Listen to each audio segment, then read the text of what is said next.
Welcome to Not Milk Never Milk. Subscribe if you're lactose intolerant.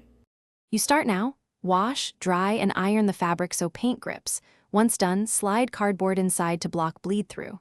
Next, shake the puffy paint vigorously for 30 seconds, then test on scrap fabric to check flow and color.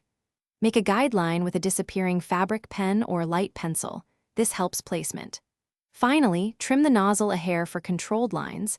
Make sure to cut less first, because you can widen the opening but you can't put it back. You outline main shapes first with steady, even pressure so the design reads clearly. Once the outline is dry to the touch, fill with thin base layers rather than one thick coat. This prevents cracking.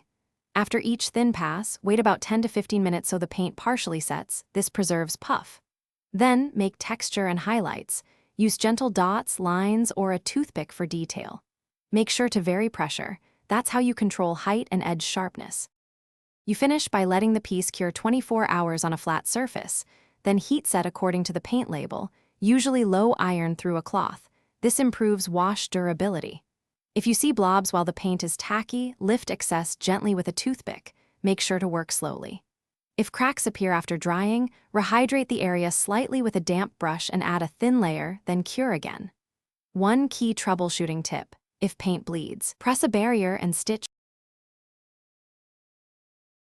Thanks for watching. If this was helpful, leave a like and consider subscribing. See you next time.